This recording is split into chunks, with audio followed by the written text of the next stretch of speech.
Indian youth Congress द्वारा भारत जोड़ो न्याय यात्रा हुई शुरू। यूथ कांग्रेस प्रभारी कृष्णा अल्लावरू और यूथ कांग्रेस मुंबई अध्यक्ष जीशान सिद्दीकी की press conference. Indian youth Congress द्वारा भारत जोड़ो न्याय यात्रा के दरमियान रोजगार दो न्याय दो को लेकर यूथ कांग्रेस युवाओं को जोड़ने की शुरुआत कर रही है, जिसके लिए कांग्रेस की तरफ से टोल फ्री नंबर निकाला गया है, जिसकी जानकारी प्रेस कॉन्फ्रेंस के जरिए से दिया गया। इस मौके पर जॉइंट सेक्रेटरी व यूथ कांग्रेस प्रभारी कृष्णा अल्लावरू और यूथ कांग्रेस मुंबई अध्यक्ष व विधायक जीशान सिद्दीकी और उनके साथी मौजूद रहे। चर्चा करने आए हैं। खास तौर पर दिल्ली से कृष्णा अल्लावरू जी आए हैं जो आप सबको संबोधित करेंगे। सबका नमस्कार, सबका स्वागत। भारतीय युवा कांग्रेस सारे हिंदुस्तान में रोज़गार दो न्याय दो की मुहिम शुरू कर चुकी है। आज मुंबई में महाराष्ट्र यूथ कांग्रेस और मुंबई यूथ कांग्रेस दोनों इस मुहिम को महाराष्ट्र और मुंबई में शुरू करने वाले हैं और आने वाले दिनों में इसको महाराष्ट्र के मुंबई से लेकर हर कोने कोने तक ले जाने का काम हम करेंगे। भारत जोड़ो न्याय यात्रा कांग्रेस पार्टी ने और राहुल गांधी जी ने मणिपुर से लेकर मुंबई तक शुरू की है। ये देश में हो रहे अलग अलग अन्याय के खिलाफ राहुल गांधी जी और कांग्रेस पार्टी जनता की आवाज़ बनकर जनता के बीच सड़कों पर उतर गई है। देश में आज सबसे बड़े अन्याय में से एक बेरोज़गारी है। युवा का शायद सबसे बड़ा मुद्दा बेरोज़गारी है। इसी मुद्दे को लेकर, इसी मांग को लेकर, इस बेरोज़गारी के अन्याय के खिलाफ आवाज़ उठाने के लिए रोज़गार दो न्याय दो की मुहिम हमने शुरू की है और इस मुहिम को हर युवा की आवाज़ बनकर हम जनता के बीच लेके जाएंगे और रोज़गार का न्याय मांगेंगे। धन्यवाद। सर, कैसी होगी महाराष्ट्र में, खासकर मुंबई में इसकी रूपरेखा कैसी होगी, किस तरीके से और कब से ये शुरू होने वाला है? इसका नेशनल लॉन्चिंग हमने दिल्ली से किया था जब हमारी राष्ट्रीय कार्यकारिणी हुई थी। इसके मुख्य 3-4 पहलू हैं और सारे देश में ऐसे चलेगा। महाराष्ट्र में भी ऐसे ही कुछ काम होंगे। सबसे पहले रोज़गार के इर्द गिर्द आंदोलन, एजिटेशन, घेराव रहेगा। अभी जैसे हम बात कर रहे हैं वैसे बाहर महाराष्ट्र युवा कांग्रेस तलाटी घोटाले के खिलाफ आंदोलन कर रही है।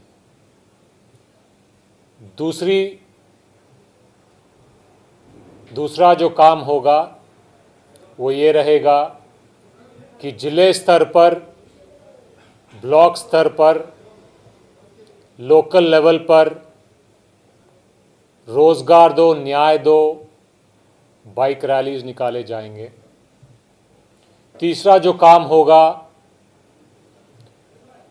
वो रोज़गार दो न्याय दो के फॉर्म घर घर जाकर भरवाए जाएंगे और आखिर में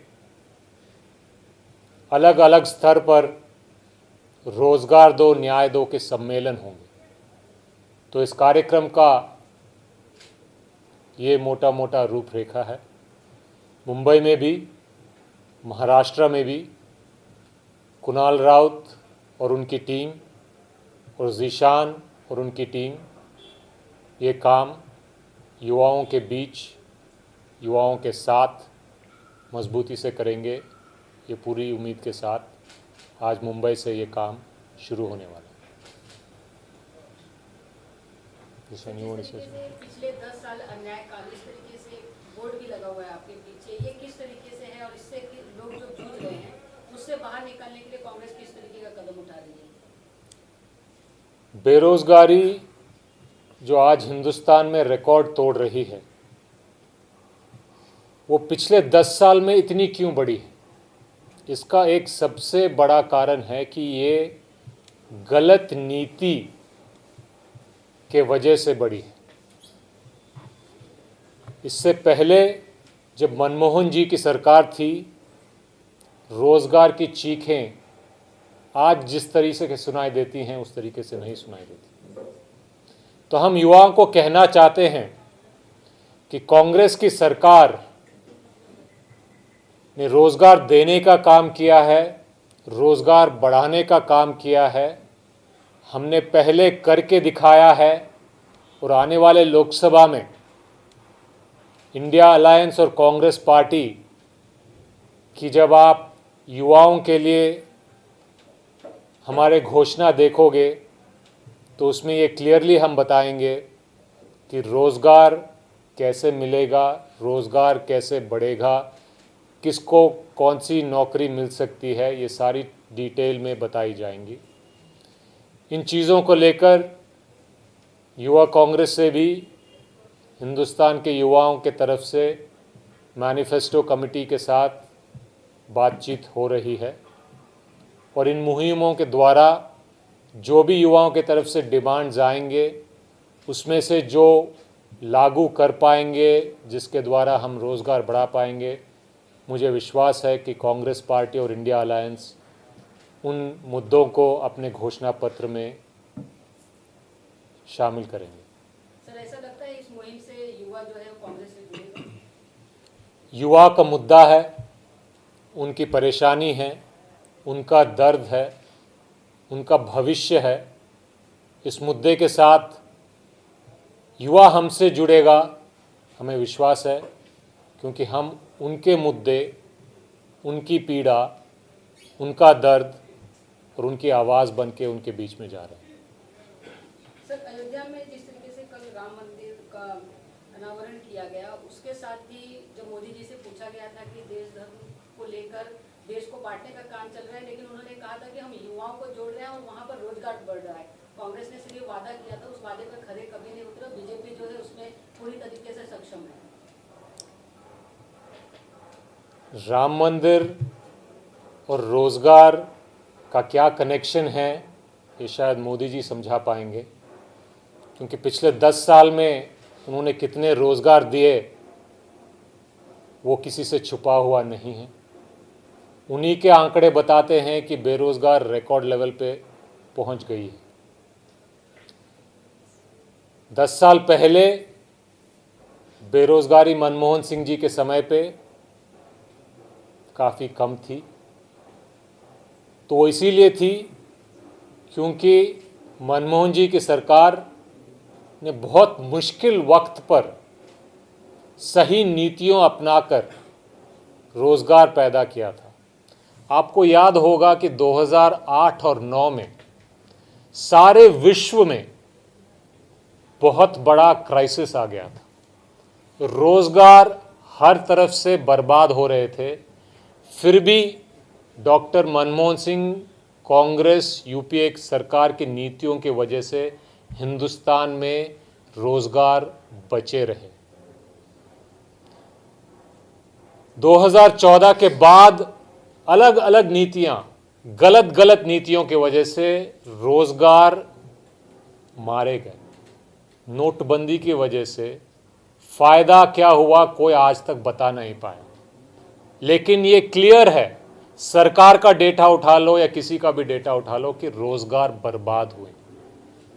गलत जीएसटी, गब्बर सिंह टैक्स, उसको लाकर हमने रोज़गार बर्बाद किए। निजीकरण, रोज़गार ख़त्म किए। कॉन्ट्रैक्ट, रोज़गार कम किए। अग्निवीर, अग्निपथ, सम्मान भी कम हुआ, रोज़गार भी कम हुआ, जवान भी कमज़ोर हुआ। हर भर्ती में घोटाला, पेपर लीक पर पेपर लीक। मोदी जी ने जब सरकार बनाया था उन्होंने कहा था कि 2 करोड़ नौकरियां। आज उस वादे का दूर दूर तक कोई चर्चा नहीं। उनसे जब पूछा गया था कि आपने रोजगार दिया कि नहीं, तो उनका खुद का बयान था कि पकोड़े तलना भी रोजगार होता है। अगर पकोड़ा तलना युवाओं को रोजगार देने की बात है तो आपको प्रधानमंत्री बनाने की जरूरत नहीं है। वो कल भी तल सकते थे, आज भी तल सकते हैं और परसों भी तल सकते हैं। तो रोजगार दीजिए, लोगों को बताइए कि रोजगार दिया है और लोग विश्वास करेंगे, तब हम मानेंगे कि आपने कुछ किया। इधर उधर के मुद्दों से आप जोड़कर मुद्दा भटकाओगे तो बात नहीं बनेगा। आप रिपोर्ट कार्ड दो ना, सरकार 10 साल से चल रही है आपकी। आप बताओ कि हमने इतने रोजगार नोटबंदी से बर्बाद किए, इतने गब्बर सिंह टैक्स से बर्बाद किए, इतने पेपर लीक स्कैम से बर्बाद किए, अग्निपथ स्कीम से इतनी नौकरियां खत्म हुई। ये आपका रिपोर्ट कार्ड है। आप जनता को बताओ कि हमने 10 साल में ये किया, हमें वोट दो। हिम्मत है तो बताओ। आपके काम है ना, आपके काम पे वोट मांगोगे ना। आप बताओ कि सिलेंडर को 400 से लेकर हमने 1200 कर दिया, वोट दो। आप बताओ कि हमने शिक्षा का निजीकरण करके महंगा कर दिया, हमें वोट दो। आप बताओ कि गरीब बच्चों का स्कॉलरशिप हमने खत्म किया, ये हमारा रिपोर्ट कार्ड है, हमें वोट दो। आप बोलो कि महिला पे अत्याचार करने वालों को हमने बचाया, हमें वोट दो। ब्रिजभूषण को हमने बचाया, हमें वोट दो। ये आपका रिपोर्ट कार्ड है, ये आपने किया है। जब आप जनता के सामने जाओगे तो ये रिपोर्ट कार्ड दो। आप अपने रिपोर्ट कार्ड के हिसाब से ही आप मांगोगे ना वोट। तो ये है आपका रिपोर्ट कार्ड, हम बता रहे हैं। अगर कुछ गलत बता रहे हैं तो आप हमें टोकिए, अगर सही बता रहे हैं तो आप बोलिए कि हमने ये काम किया है। सर, युवाओं की बात की जा रही है, युवाओं को जोड़ने की बात की जा रही है, लेकिन अगर कांग्रेस पार्टी में देखा जाए तो पीछे अगर देखें तो कई युवा जो है वो कांग्रेस छोड़ने को मजबूर है। उसके लिए किस तरह के कदम उठाए जा रहे हैं और उसके पीछे कारण क्या मानते हैं? कांग्रेस पार्टी में युवा कितने छोड़ रहे हैं और कितने जुड़ रहे हैं वो मैं बता सकता हूँ। यूथ कांग्रेस में हर प्रदेश में लाखों के तादाद में युवा हमसे जुड़ रहे हैं। जब भी हम मेंबरशिप खोलते हैं तो हर प्रदेश में लाखों के तादाद जुड़ते हैं, और जो छोड़ के जा रहे हैं वो मेरे ख्याल से आप अपनी उंगलियों पे गिन सकते हैं। किसी का नाम मीडिया ज़्यादा चलाता है, बाकी का नहीं चलाता है। लेकिन मैं पिछले कई साल से यूथ कांग्रेस का राष्ट्रीय प्रभारी हूँ, और जो मुश्किल समय माना जाता है उसमें भी मैंने प्रदेश के पीछे प्रदेश पे लाखों की मेंबरशिप दी। तो युवा में कांग्रेस पार्टी के प्रति, युवा कांग्रेस के प्रति उत्साह है। ये युवा ने खुद, आम युवा ने खुद बढ़ चढ़ कर संगठन से जुड़कर अपनी पसंद बयान किया। जिशन सर, आपसे जानना चाहेंगे, कई बार ऐसा देखा गया कि कांग्रेस ने लीडर बनाने के लिए जिस तरीके से बहुत सारे मुहिम निकाले थे, एक लीडर बनाना और फिर उसके बाद कई सारे कंपटीशन किए गए थे, तो उसमें कितने लोग अब तक युवा जुड़े हैं आप लोगों से? देखिए, आज अगर हम भारतीय युवा कांग्रेस की बात करें तो हम सब नीचे के स्तर से ऊपर आए हैं, ग्रास रूट लेवल से ऊपर आए हैं, और काफ़ी प्रतियोगिता आप सबके सामने भी हमने रखी है, जैसे यंग इंडिया बोल हो गए या अलग अलग तरीक़ों से। तो ये सब माध्यम है जो लोग नॉन पॉलिटिकल बैकग्राउंड से आते हैं, उन सबको एक मंच देने का हमने कई कार्यक्रम हमारे राज्य में भी किए हैं, महाराष्ट्र में, मुंबई में भी किए हैं, और मुंबई से कई लोग का सिलेक्शन होके दिल्ली में भी उनका प्रदर्शन हुआ है। तो मैं यही यकीन करता हूँ कि काफ़ी नॉन पॉलिटिकल बैकग्राउंड के जो परिवार है उनसे काफ़ी लोग सामने आए हैं, और इससे पार्टी को बहुत फायदा हुआ है। अब ये नया मुहिम आप लोग शुरू जी। करें तो कितनी उम्मीद है कि युवा इससे जुड़ेंगे और उनकी जो मन की बातें वो खुलकर बाहर आएगी? देखिए, मुझे लगता है कि रोजगार सबसे ज़्यादा महत्वपूर्ण मुद्दा है पूरे राज्य में, पूरे देश में, और हर युवा का यही सपना है कि वो रोजगार उसे मिले, वो अपने परिवार को संभाल सके, अपने परिवार के लिए कुछ कर सके, और अगर उसको रोजगार मिलता है तो ये चीज़ कर सकता है, हमारे देश का प्रगति हो सकती है, आर्थिक स्थिति हमारी बढ़ सकती है। तो मुझे लगता है कि जो युवाओं को अगर हम रोजगार देने की बात करें, पहले भी हमने मांग की थी कि एक नेशनल रजिस्टर अनएम्प्लॉयड लोगों का हो, और उसमें भी हमारे पास बहुत सारे लोग आए थे, हमने उनकी पीड़ा हमको बताई थी कि ये उनके पास प्रॉब्लम्स है। तो मुझे लगता है रोज़गार एक बहुत ही महत्वपूर्ण मुद्दा है, और इससे हम यंग जनरेशन में कनेक्ट ज़रूर करेंगे और ज़्यादा से ज़्यादा लोग हमारे साथ जुड़ेंगे।